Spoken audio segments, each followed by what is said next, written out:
Hello everyone, कैसे हैं आप सब लोग। Welcome to my YouTube channel which is RJ classes. तो आज हम क्वेश्चंस करने जा रहे हैं ग्रेविटी टॉपिक पर। So today's topic is MCQs on gravity. ठीक है, इसमें इंपॉर्टेंट क्वेश्चंस लिए हैं जो प्रीवियस ईयर बेस्ड है। और इन क्वेश्चन से, और ये पार्ट 1 है, इसके बाद एक और पार्ट होगा सिर्फ क्वेश्चंस का। आज सिर्फ बेसिक्स जो है उन पे बेस्ड क्वेश्चंस मैंने लिए हैं। ज्यादा न्यूमेरिकल या ज्यादा डिफिकल्ट क्वेश्चंस नहीं है, लेकिन स्टिल आपकी अंडरस्टैंडिंग को बेटर बनाने के लिए इन क्वेश्चंस को मैंने चूज किया है। तो पहले हम अंडरस्टैंडिंग बनाएंगे टॉपिक से, देन हम थोड़ा हायर लेवल क्वेश्चंस करेंगे। ठीक है, तो आज हम स्टार्ट करते हैं। Question number 1 is A man standing on the top of tower has two spheres A and B. एक टावर है, the man is standing there and he has two spheres in his hand. Okay, he drops the sphere E downward and throws sphere B horizontally at the same time. मतलब एक जो sphere था उसको तो just ऐसे drop कर दिया, और जो दूसरा स्फीयर था उसको हॉरिजेंटली फेंका। मतलब फेंकना समझते हैं ना पैराबोलिक पाथ में, वो किया at the same time. Then which of the following is correct. तो इसमें इन जो फॉलोइंग ऑप्शन है इनमें से कौन सा ऑप्शन करेक्ट होगा। Number 1, both spheres will reach the ground simultaneously. Number 2, A will reach the ground first. Number 3, B will reach the ground first. And the question is incomplete because the masses of the spheres are not given. तो आप सोच के देखिए इसमें क्या answer हो सकता है। देखो, तो मैंने पढ़ाया था, अगर आपने लास्ट वीडियो देखी होगी तो उसमें ये बताया था कि जो हमारा एक्सलरेशन ड्यू टू ग्रेविटी है which is G, small G, this is independent of mass. ये मास पे डिपेंड करती ही नहीं है। ठीक है, इसका फॉर्मूला क्या होता है, G is equal to G M by R square, and this m is not the mass of object, this is mass of earth. हम अर्थ पे ही है ना, अर्थ की बात कर रहे हैं। ठीक है, तो यहाँ पर देखिए ये स्फीयर पे, तो स्फीयर के मास पे डिपेंड ही नहीं करता है। ठीक है, तो यहाँ पर क्या है, तो इसका आंसर होगा कि both spheres will reach the ground simultaneously. दोनों एक साथ ग्राउंड पर पहुंचेंगे, बिकॉज वहां पर इसमें ये मेंशन नहीं है कि एयर रेजिस्टेंस है। अगर एयर रेजिस्टेंस है नहीं है वो मेंशन नहीं है, तो we will consider that there is no air resistance. Okay, और इनके मासेस भी नहीं गिवन है, तो ये मास पर स्मॉल m जो होता, अगर mass of sphere m given होता तो हम सोचते, लेकिन ये गिवन नहीं है और इस पर डिपेंड भी नहीं करता है। So answer will be A, both spheres will reach the ground first. Okay, now second question, if there were no gravity which of the following will not be therefore fluid. अब ये बोल रहा है कि अगर ग्रेविटी नहीं होती तो इनमें से कौन सी क्वांटिटी नहीं होती, कौन सी प्रॉपर्टी नहीं होती फ्लूइड की। Number 1 is viscosity, number 2 is surface tension, number 3 is pressure, number 4 is upward thrust. तो आप सोचिए इसमें से कौन सी ऐसी प्रॉपर्टी है जो ग्रेविटी पर डिपेंड करती है। सोचो,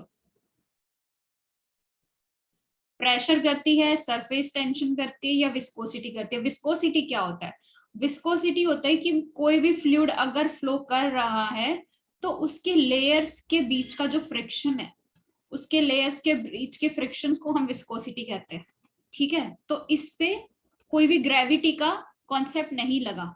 ठीक है, ये सिर्फ लेयर्स के बीच की बात है। Number 2 is surface tension. Surface tension क्या होती है, कोई भी लिक्विड है, सरफेस टेंशन उसके अपर सरफेस पे होती है। ठीक है, मान लीजिए ये मेरे पास एक बॉल है, इसमें पानी है, ये इसका सरफेस टेंशन है। ठीक है, surface tension does not depend upon gravity. Number 3 is pressure and number 4 is upward thrust. अभी देखो upward thrust क्या होता है, बायोन फोर्स आपने पढ़ा होगा, बायोन्सी होती है। ठीक है, तो कोई भी लिक्विड है उसमें अगर मैं कोई भी ऑब्जेक्ट को नीचे पुश करती हूँ, ठीक है, उसको मैं फ्लूइड में, लाइक दिस इज वाटर, अगर मैं इसमें इसको पुश करती हूँ नीचे की तरफ, तो जो ये वाटर है ये इस पे ऑपोजिट फोर्स लगाता है, दैट इज अपवर्ड थ्रस्ट। ठीक है, और जो ये प्रेशर है यहाँ पे, जो सरफेस पे लिक्विड का प्रेशर होता है वो हर जगह सेम होता है, ठीक है, ये हमने पढ़ा है, प्रेशर इज सेम एवरीवेयर। तो अगर प्रेशर सेम नहीं होगा तो वो लिक्विड की प्रॉपर्टी होगी ही नहीं, फ्लूइड की प्रॉपर्टी होगी ही नहीं। तो अपवर्ड थ्रस्ट कब एग्जिस्ट करता है? जब वहां पर प्रेशर होता है, ठीक है।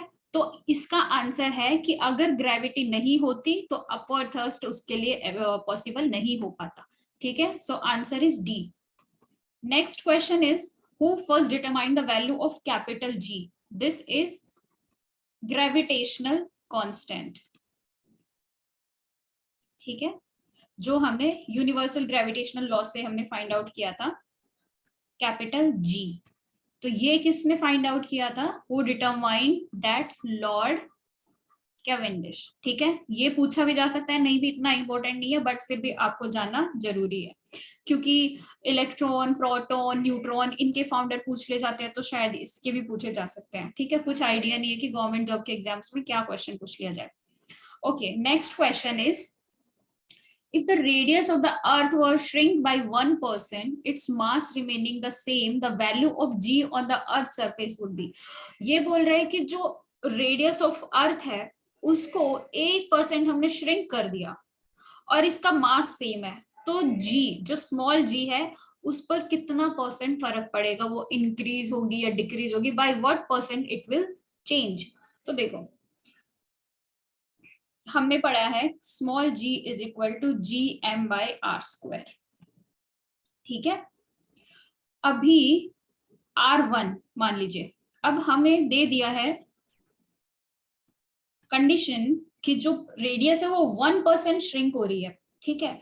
तो R2 is equal to R1 minus 1% of R1, है ना, इतना ये डिक्रीज हो रही है। तो R1 minus 1 divide by 100 R1, मैं लिख सकते हो, yes, 100 R1 minus R1 is 99 by 100 R1, ठीक है। ये R2 की वैल्यू आ गई है। अब अगर मैं G2 की बात करती हूँ, जो अभी रिड्यूस्ड रेडियस से हम फाइंड आउट करेंगे, that will be GM divided by R1 की जगह मैं क्या पुट कर दूं? R2, अभी न्यू R2 क्या है? 99 बाई 100 R1 स्क्वायर, ठीक है। ये क्या हो जाएगा? 100 square GM divided by R1 square into 99 square, correct. ये आपको मिल गई है। अभी G2 क्या आया? G2 is equal to G1 100 divide by 99 का स्क्वायर। यहां तक आपको समझ में आ गया ये रिलेशन कैसे आया, ठीक है। अभी जब हम इसको सॉल्व करके देखेंगे तो G2 विल बी 1.02 G1, ये इसका रिलेशन बनता है। तो अभी इन दोनों में डिफरेंस कितना होएगा? देखो G2 minus G1, G2 is 1.01 G1 minus G1, तो ये कितना आया? 0.02। तो इन दोनों का डिफरेंस कितना आया? 0.02। तो G2 क्या इंक्रीज हुई है? 1.02, है ना, ये इंक्रीज हुई है 100% से। तो कितना इंक्रीमेंट आया है यहाँ पर? अगर परसेंट की बात करूंगी तो डिवाइड बाई मल्टीप्लाई बाई 100, ठीक है। तो ये कितना हो जाएगा? 2%। So its answer will be that the value of G on the earth will increase by 2%। ये बहुत अच्छा क्वेश्चन है। इस तरह के क्वेश्चंस आपको जरूर प्रैक्टिस करने चाहिए, क्योंकि ये क्वेश्चन इतने मुश्किल भी नहीं है और इतने आसान भी नहीं है। जस्ट आपको ये पता होना चाहिए, ये फॉर्मूला पता होना चाहिए, उसके बाद आप लॉजिकल माइंड को यूज करके इसका आंसर निकाल सकते हैं, ठीक है। Okay, next question is consider the following statements. Number 1, a geostationary satellite is at an approximate height of 10,000 kilometer। अभी अगर आपने लास्ट वीडियो नहीं देखी है तो आप उसको देख लीजिए, बिकॉज ये उसी पे डिपेंड करता है, ही उससे लिंक्ड है। जियो स्टेशनरी सैटेलाइट मैंने पढ़ाया लास्ट वीडियो में, क्या होता है? जियो स्टेशनरी सैटेलाइट होते हैं कि अर्थ के रेडियस जितनी हाइट पर ऑर्बिट में कोई सैटेलाइट रिवॉल्व कर रहा है,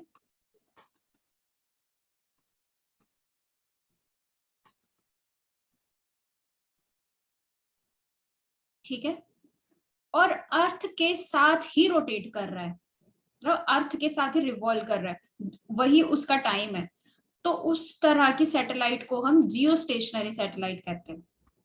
ठीक है, तो ये बात तो गलत हो गई कि 10,000 किलोमीटर होता है, नहीं होता, ये 36,000 किलोमीटर होता है। ठीक है, geostationary satellites will be at 36,000 kilometre from the earth surface. Clear? Number तो ऑप्शन 1 में क्या है, 1 ओनली, ये तो गलत हो गया। ठीक है, ये सही नहीं है। अभी सेकंड पढ़ के देखते हैं। Second is FM transmission of music is a very good quality because the atmospheric or man-made noises which are generally frequency variation can do little harm. मतलब जो हम म्यूजिक सुनते हैं ये एटमॉस्फेरिक और मैन मेड नॉइसेस की वजह से ये फ्रीक्वेंसी वेरिएशन करता है जो हमारे लिए कम हार्मफुल होता है। ठीक है, ओके, तो ये गुड क्वालिटी का होता है। ओके, तो इसके हिसाब से हमारा आंसर क्या है, that option B is correct. Clear? Option both 1 and 2 नहीं है एंड नीदर 1 और 2 भी नहीं है, option 2 is correct answer. Clear? Okay, let's move to the next question. Next question is time period of revolution for a geostationary satellite is. अब time period revolution मैंने बताया था कि जियोस्टेशनरी सैटेलाइट क्या होते हैं, जो अर्थ के साथ 36,000 किलोमीटर हाइट पर वो जियो स्टेशनरी सैटेलाइट होते हैं। ओके, तो अर्थ को कितना टाइम लगता है, 24 आवर, तो जियो स्टेशनरी सैटेलाइट को भी कितना टाइम लगेगा, 24 आवर्स। ठीक है, so its answer is C, that it will take 24 hours. So let's move to the next question. Next question है the shape of our Milky Way galaxy is.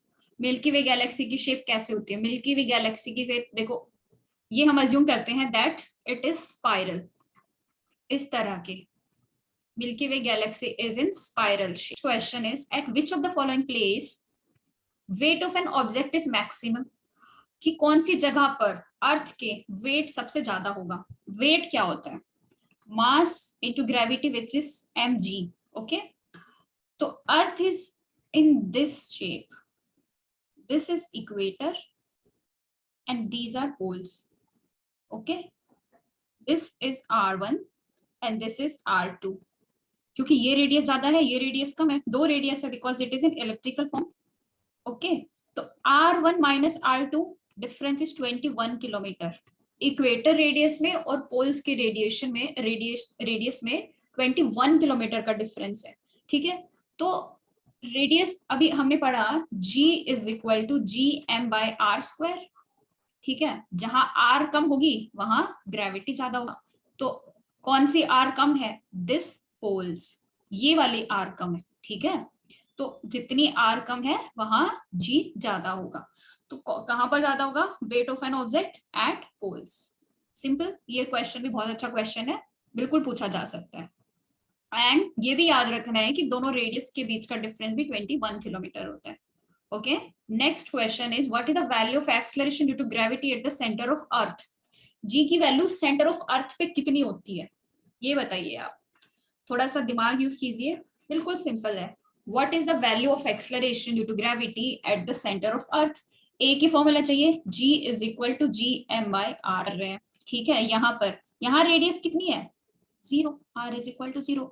If r is equal to 0, then g is equal to 0.